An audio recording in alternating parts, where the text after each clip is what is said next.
So, sitting here with Christopher Lockhart, you're storyteller, for Story editor is correct. And story editor Story editor. for WME. And my name's Genevieve Trainer.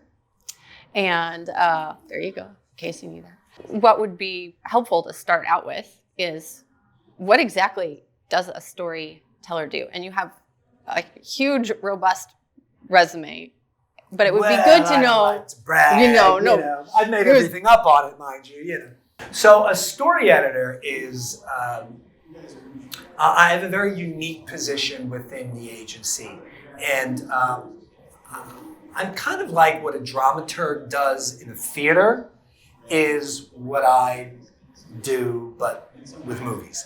So my job is to find material for a handful of actors. So I've been working with actors for 20 years. I won't rattle off the names, but Denzel Washington has been a client of mine for 20 years. So my job is to help find his next movie.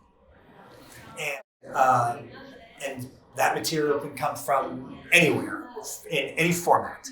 And I will follow each and every draft as the script is being rewritten to make sure that the integrity of the character that the client is going to play is maintained through those rewrites. I will work with writers. I'll work with writer-directors to help them hone their vision or find their vision. I will work in the editing room.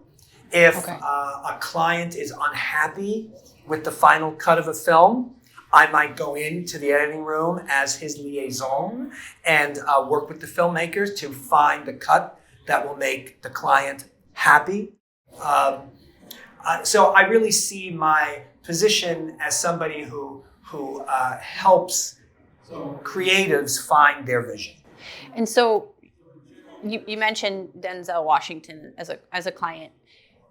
Is he a client as an actor primarily in that role? And then do you also have, it sounds like you have clients from various roles in the industry I work with. I really do work only with actors. Okay. But the truth is that a lot of these actors do other things. Right. They produce. Denzel directs. He just directed Fences, for example, which he also produced. And so I'm also involved in those projects as well. So yes. So there's crossover, but primarily you work with them on on their actor. Yes, I have a client profile. named Nicholas Jarecki, who is a writer-director. He wrote and directed Arbitrage with Richard Gere. Yes, also a client. Okay, and then.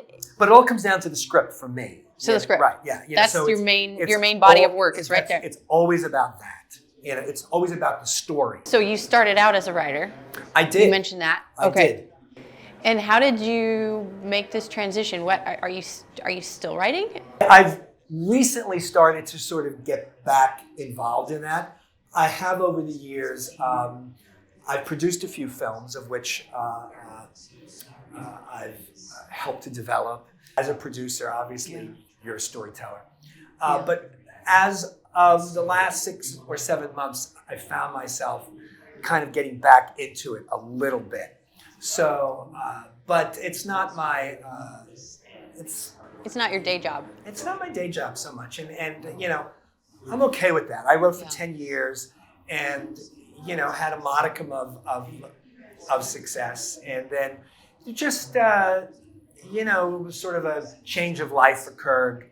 There was just some weird things that were happening in my life, just a convergence, a confluence, a perfect storm of things. And I found myself at an interview at a talent agency. And I ended up sort of stumbling into the position that I'm in now.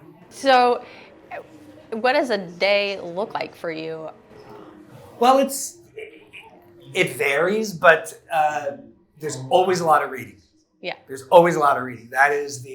That's the hardest part of the job because it's very time consuming. And there's always these other things that I need to be doing. Like I might need to be in an editing bay somewhere. But yet I have to read 3 or 4 scripts that day. And I'm not a fast reader. And I'm not skimming scripts either. I need to read them from beginning to end. Yeah. Because I am sort of I'm the funnel for the clients. So if a client wants to know what a script is about, then I have to be able to tell them. And I just can't read the first 10 pages. So I have to read it all. I've gotten calls from clients who have been in meetings with directors. One client who I won't name, former client, who I could name, but I won't, called me once from a restaurant bathroom, and he was in the middle of a lunch with a A-list director who was trying to get him to sign on to a project, which I knew that he wasn't going to do. And but he called to say, okay, so what is the script about, and why am I passing? So this is why I have to read all of that stuff and think about it. Yeah, because I have to be able to educate. So that's really what I do in many ways, educating people on projects when they may not have the time to do it. So that really is the bulk of my day. So I'm up at 4:30 in the morning reading scripts to try to get a jump on the day before everybody starts to get to the office at 10 or 10:30. Gotcha. So potentially a silly question. How do you receive the scripts? Who sends you the scripts? It's not a silly question because, they really do come from all different places. WME is a talent agency. It's the world's largest talent agency. So we have obviously all kinds of agents, including lit agents, literary agents. And so a lot of the scripts will come in-house. Okay. But they will also come from other agencies outside of town because they might have a script that they feel is perfect for Denzel and they would like to attach him to that project. So I'll get scripts from CAA or from Paradigm or from ICM. I'll get scripts from studios, get scripts from producers. They come from everywhere. Because they know that your client is, Denzel Washington or and if somebody they else want who to would be involve him in the project. So typically, I'm only looking at projects that want to involve the clients that I work with. So I'm not looking at a project for any other reason. Yes. So so that's why they would come to me, and sometimes they can come from odd places. Liam Neeson used to be a client, and he would meet people on the street who would say, "Oh, Mr. Neeson, I wrote a script that you would be perfect for." Yeah. And with his mellifluous brogue, he would tell them to send the script to Chris Lockhart, at my former employment, which was ICM. And so, I used to get these scripts with cover letters that were written in crayon sometimes, because they weren't like professional writers. They were often just people that were writing scripts, and they just happened to bump into, and then I would get them, and then I would have to read them because the client asked. So they can come from anywhere. So do you now have kind of I hate to use the word gatekeeper process, but some sort of process so you're not getting 50 scripts in a day? Or how does that process work for you to work through them? There actually had been, but within this year, it's been removed, actually. So there's not a formal gatekeeper anymore. But the truth is this, is that people are nuts. The majority of people are never going to send Denzel Washington a script unless they feel that he should look at it. They're not going to waste his time. Yeah. So I'm lucky in the sense that I am looking at really sort of the top scripts in the business. So there is some sort of organic vetting process that happens for those scripts you get to. Also when you're working with a lot of the actors that I'm working with, there are actors who won't even look at a script unless there's an offer attached to it.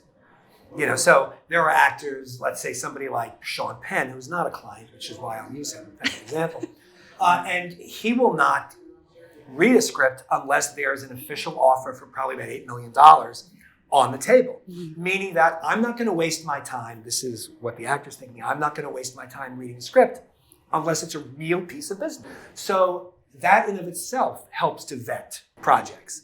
So if there's a person who can send a script to us with an offer, in the millions, then you know that the project is real, and you know that the project must have some quality. It's an interesting point that you brought up, and maybe this is kind of technical, but balancing. It sounds like you have requests that will be very sudden. You have to turn something around really fast, but then you have to have the time to sit down and read something and really think through whether it's going to be a good move for you and your client to pursue that project. Sure. How do you create a balance of that fast pace is needed with the time? I've been doing it so long, yeah, and that I know what it is that I have to look for each client. So it's not that difficult. The problem, I think, is when I read a script and I don't understand it. I'm like, okay, this was really bad. It doesn't make any sense. Yeah. And yet it might be a project that people are taking very seriously. And so then I might have to sort of think about how, I need to position my opinion. I write a lot of stuff down. My opinions on almost everything I read, I put in writing form. So I have it for the future. And so other people can see it, because let's say that I talk to Denzel's agent about a script, right? If I were to just talk to him about it, then by the time it gets to the client, it's like the game of telephone. The sort of, that line of communication might have gotten lost somewhere. So it's always so much wiser to write it down so I'm never misquoted.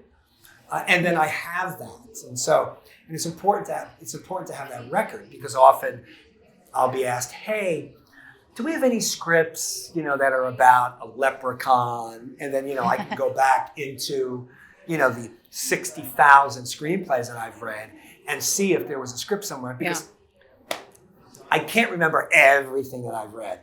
I used to be able to, but then I sort of hit a certain number, and then I just wasn't, it's like. And then you needed a leprechaun archive. To help out, absolutely. Okay, so here's a question in terms of how you work with clients. How did Denzel find you, or you find him, or how do your other clients, how do you actually have that relationship? I've got nothing to do with that process. Okay. Actually. So when I started in the business, I was hired at ICM, which is a talent agency. And I went to work for an agent named Ed Lamato.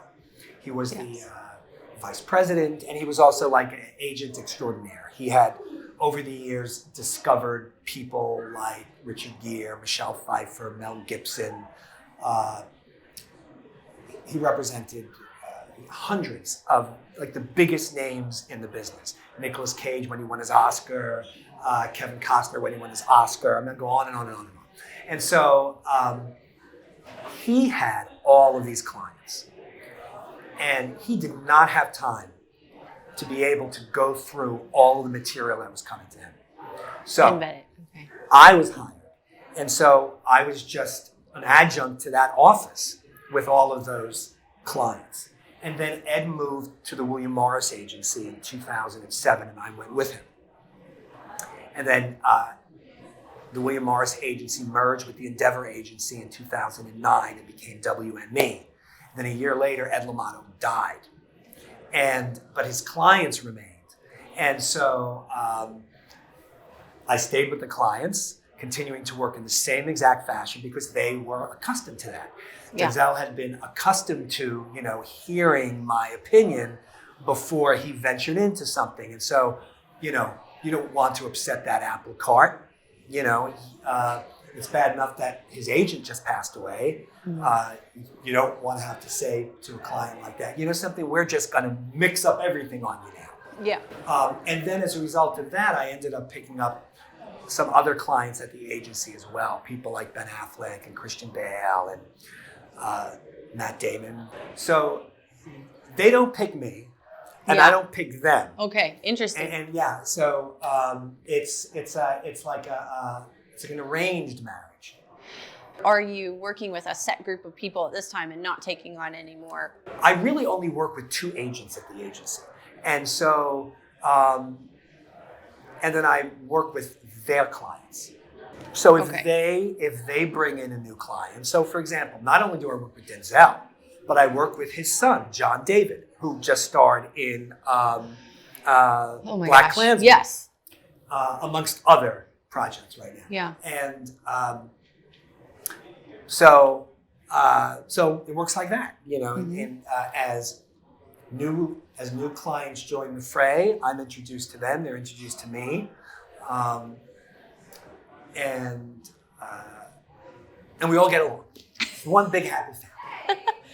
When you're looking at a script for your clients, do you look at what they've done in their career so far, where they want to go, their career trajectory, if they want to, if they're being... Do you want my job? Are you gunning for my job? You seem to know exactly what it is that I do.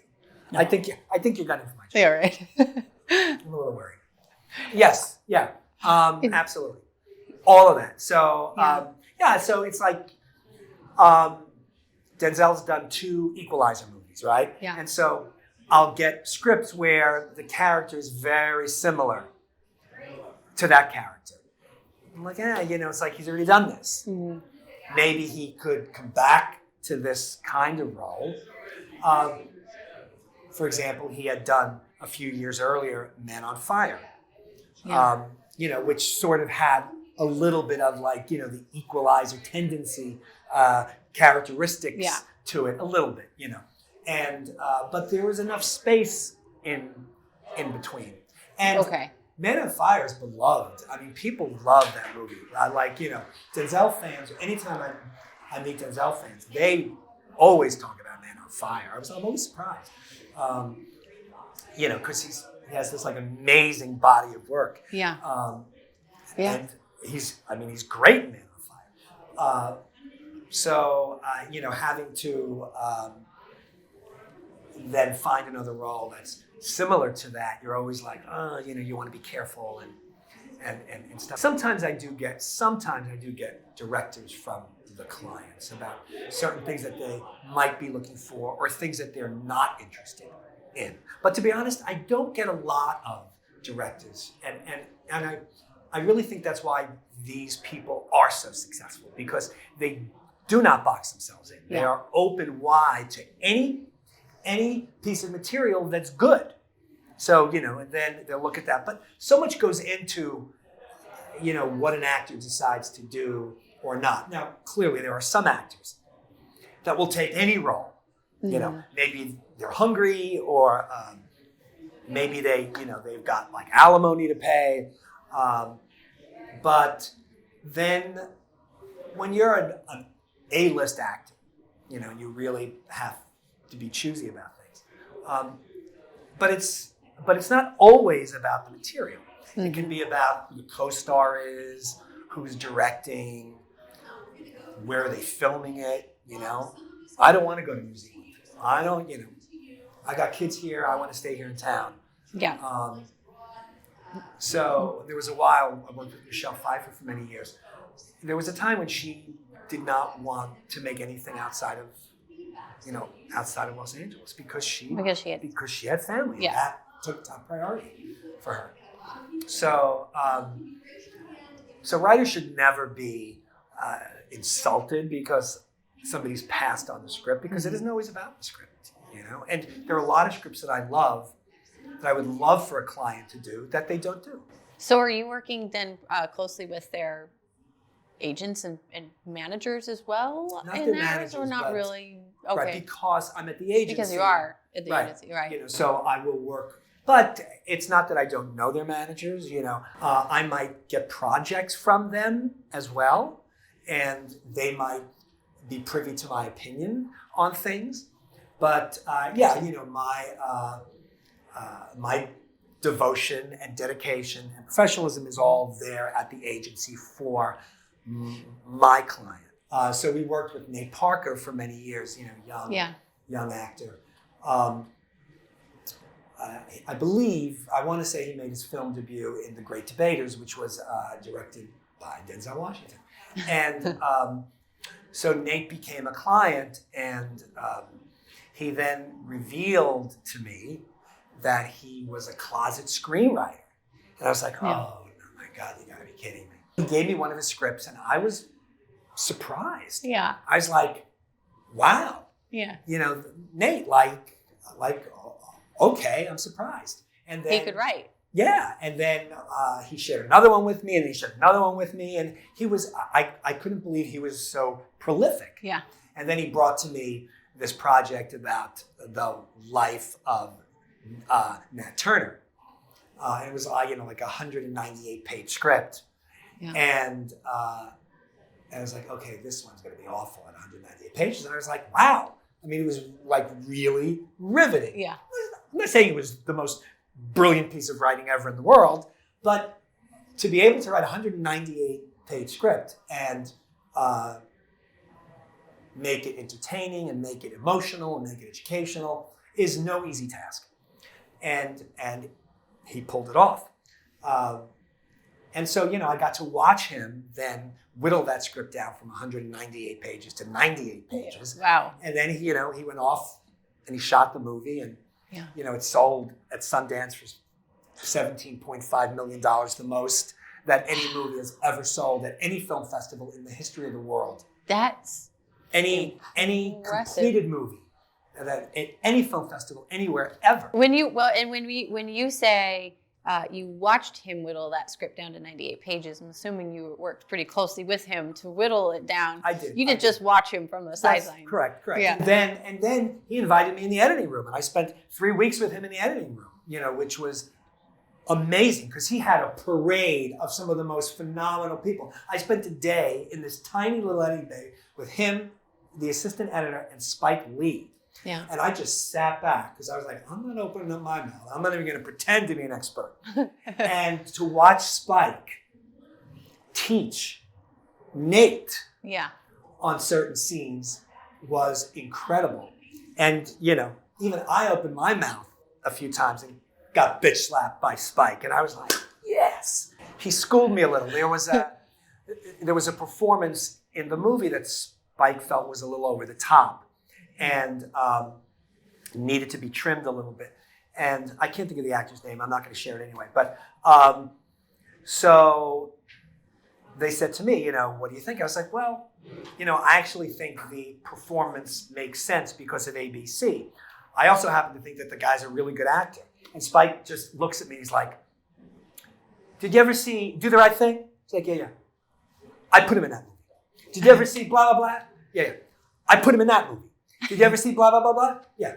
I put him in that movie. He's like, I know he's a good actor. That doesn't matter. I was like, okay, cool. Didn't like that one scene. Yeah, right.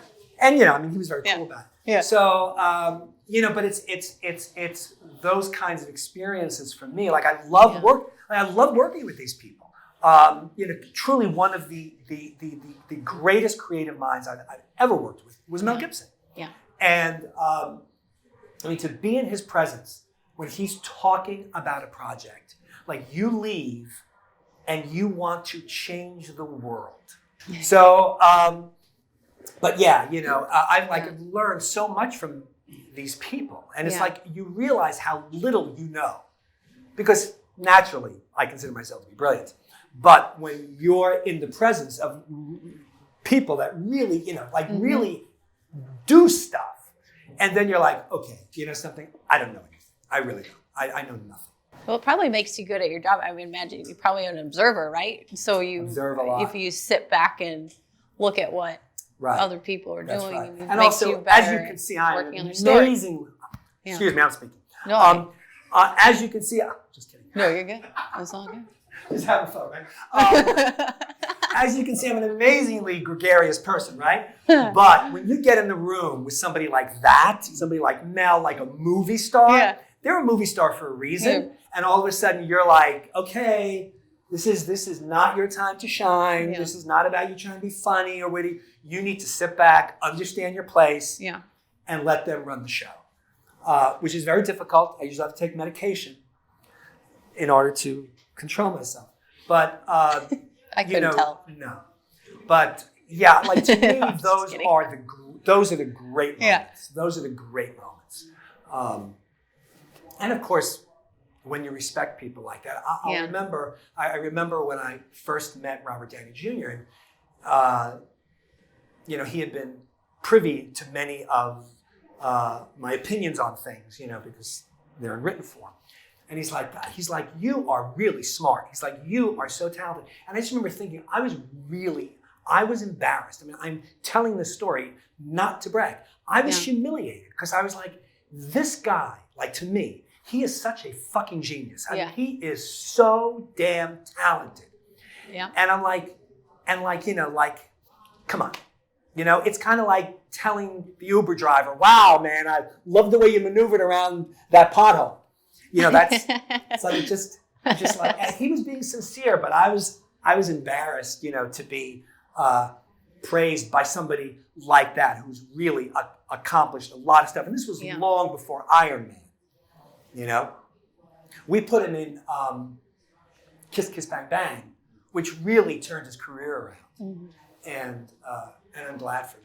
I think, I love him. He's such a good actor. He's just so phenomenal. Oh, I'm a fan. Yes. Yeah, right? Yeah. You agree? You must really be a fan because... Which is the reason why I can tell the story. Yeah, right. I tell the stories about the ex-clients. Yeah. But nothing that has to do with... What's current ones? Anybody that I'm working with now. What do you like most about what you do? It's very creative. I love the fact that I don't have to deal too much with the business side of things. Oh, interesting. So, the agents take care of that. I get to sort of watch, from the sidelines. I have I'm in a great position to watch, all the bodies fall, all the bloodletting. But my job is very, very creative. And that's been rewarding for me. And also I think that I don't know if I would do this if the stuff that I was working on wasn't getting to the big screen. I think that would just be, after 20 years, that would be really frustrating. So the fact that I'm working on things and I can actually see my influence on the screen. I'm like, cool, and sometimes it works and sometimes it doesn't work. But if the client's happy, that's what's important. My job is to make the client happy, with the final product. So, so I think that's sort of where the reward is when you see the movie. So to see Black Klansman, and to see John David in it, who I've known since he was, a young man, because I've been working with Denzel for 20 years. Yeah. So, so to see him then, go into this movie, although he's been in several movies and he's also in a television series, but this, was pretty prestigious. Mm-hmm. People really loved the movie. It, got a lot of buzz. That to me is very gratifying. To watch people make millions upon millions of dollars gives me so much gratitude. Yeah. What happens if they're not happy with the final product? I'm dealing with the script. Yeah. And so what transpires between that time. I remember there was a script that I loved that it was when I first started. In fact, I think it was one of the first projects that I found for any actor. And it was called Gun Shy, and it was for Liam Neeson. And it was the script was terrific. It was funny, it was dark, it was violent. Sandra Bullock attached as a producer and star.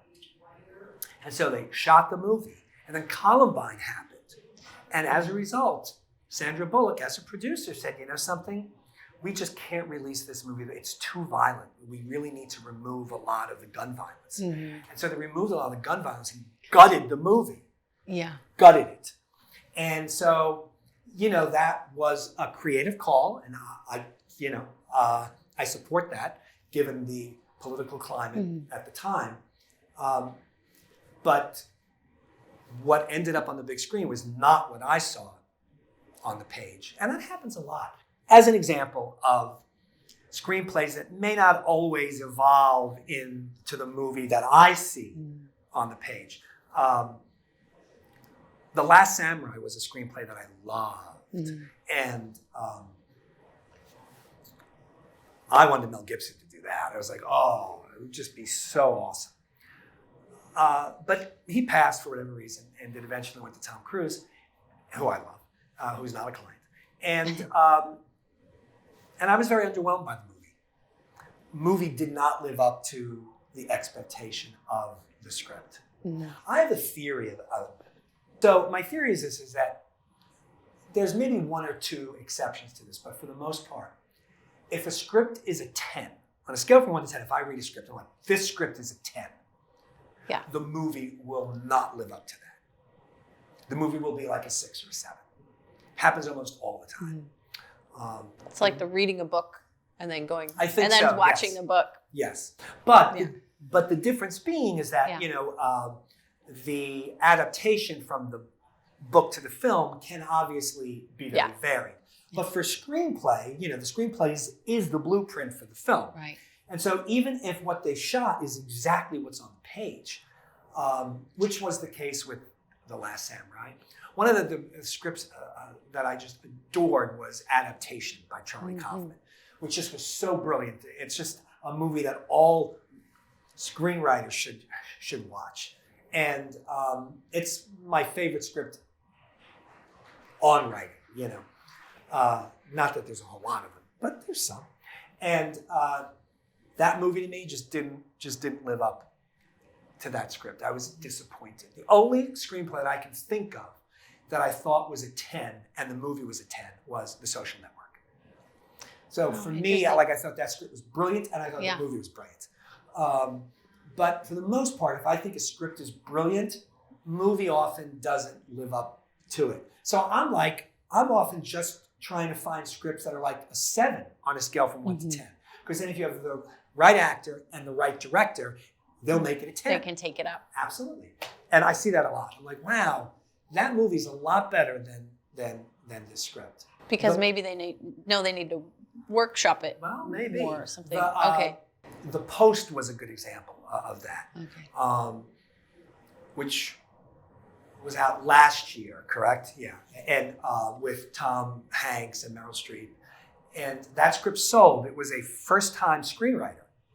And I didn't think the script was very good at all. In fact, I thought it was pretty bad, to be honest. And then I read in the trade Steven Spielberg is attached. I'm like, well, shows you what I know. So they brought in Josh Singer. And then when I went to see that movie, I was like, wow. It's not at all what you Not saw. at all. I know I spoke to a lot of people who still didn't like the movie, but I did like the movie, and especially when I reflected back on what I thought that original draft looked like. But when Spielberg gets involved, and somebody like Josh Singer, who I just feel like he sort of like gets the craft. He's, I don't care if he has an Academy Award or not. Yeah. He gets it. Like he's a good, smart writer. And so that script was, probably a 2 or 3 to me. And, I thought the movie rated much, much higher. Wow. But see, somebody like Spielberg, right, he can look at that script and he knows that he has the genius and the resources to turn that into whatever he wants to. Mm-hmm. So it's times like that when I can really appreciate Spielberg even more because he did, I think, a magnificent job in developing that project. Wow. That's interesting. What was that damn movie called?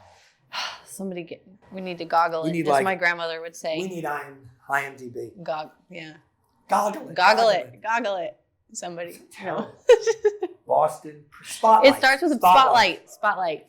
Oh my gosh. Well, at least nobody could get it. I know.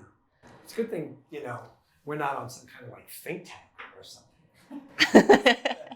It's a good thing this is not like Apollo 13 because those guys would have burned in space. We would be screwed. By the way, did you see, now I can't even think of that. Did you see First Man? No.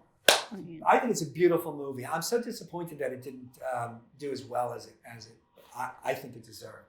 It's beautiful. It's beautifully shot, and it's moving, and it's really good. And you know who I think wrote it? Josh Singer. Oh. As a matter of fact. So there you go. My theory holds true again. Yeah. He doesn't let me down. Does not let me down. This is relativity is in there somewhere. I guess relativity. So. But it's. Yeah. I think it's really worth seeing. What changes have you seen over the past couple years with the industry? Well, the one thing that you see, of course, is the influence of the streaming networks. Yeah. And so you see limited TV series, for example, which you never saw. So are you getting TV series scripts more now than... Absolutely. Because they are catering those to movie stars. Yeah. And in fact, Richard Gere is going to do a limited series for the Apple TV network. So, that's like really exciting. Based on I want to say Israeli, but I don't recall offhand. But I got to watch the foreign miniseries, to see, hey, would this be something good for Gere? Yeah. It was maybe like a year and a half ago, and then they just made the deal. The script hasn't even been written yet, but, they made the deal. So, years ago, we would never have considered putting a client into that kind of stuff. Into one of the episodic. Yeah, and now you've got Julia Roberts is starring in a Netflix show, Amazon show. And I think, one of those. And, Billy Bob Thornton is in Goliath, and you can go on and on, right? So, so there's a lot of that. And then those streaming networks are often dictating the kind of material that they want to see. So, for example, Netflix has done very well with rom-coms, these sort of like late 1990s rom-coms. And where the rom-com market has been dead in the feature film industry, all of a sudden there was a cry for more we want rom-coms because Netflix wants rom-coms. And so everybody's digging out their rom-coms to try to sell them, all these dead specs, they've been around for 20 years. So, so that's been really interesting. So writers up in the Pacific Northwest could start writing rom-coms maybe. Absolutely. Yeah. But it's always a dangerous game to try to sort of guess the trends. Yeah. Also, I think that you see sort of given the current political climate, regardless of which side you fall on, I think that has impacted material. So, for example, years ago I might have read a lot of political satires. Now one might say, we're living in a political satire. And so as a result, who needs to make that movie? So those movies aren't being made. But yet we are seeing political films popping up that maybe are trying to reflect, like Christian Bale is playing Dick Cheney in Vice. I don't know if you saw that trailer. I saw him as Dick Cheney. That's pretty scary looking. It's really, Christian Bale, who is a client, is... And a phenomenal actor. Him as Dick Cheney is so... uncanny isn't even the word. It's so damn believable. I can't wait to see that movie. I didn't think that he would be believable. I mean, it's not that I thought he would do a good job, but I couldn't put, it was like fitting a square peg into a round hole. When he's sitting at that table with Sam Rockwell as George Bush, and George Bush is trying to talk him into it, being his vice president, he's just, there with the rings and his fingers are like little sausages because he's gained all this weight. Oh my God, it's like, wait a minute. There's no way. I knew Christian Bale was in that movie, and when I saw that trailer that first time, I was like, that really is Dick Cheney. I was like, no, it's unbelievable. So that's one of the few movies I'm really looking forward to this season is Vice. Thank you very much, Chris, for your time. It's been really good to speak to you, and looking forward to seeing you later in your panel. 3 o'clock today. Great being here in Seattle at the Seattle Film Summit.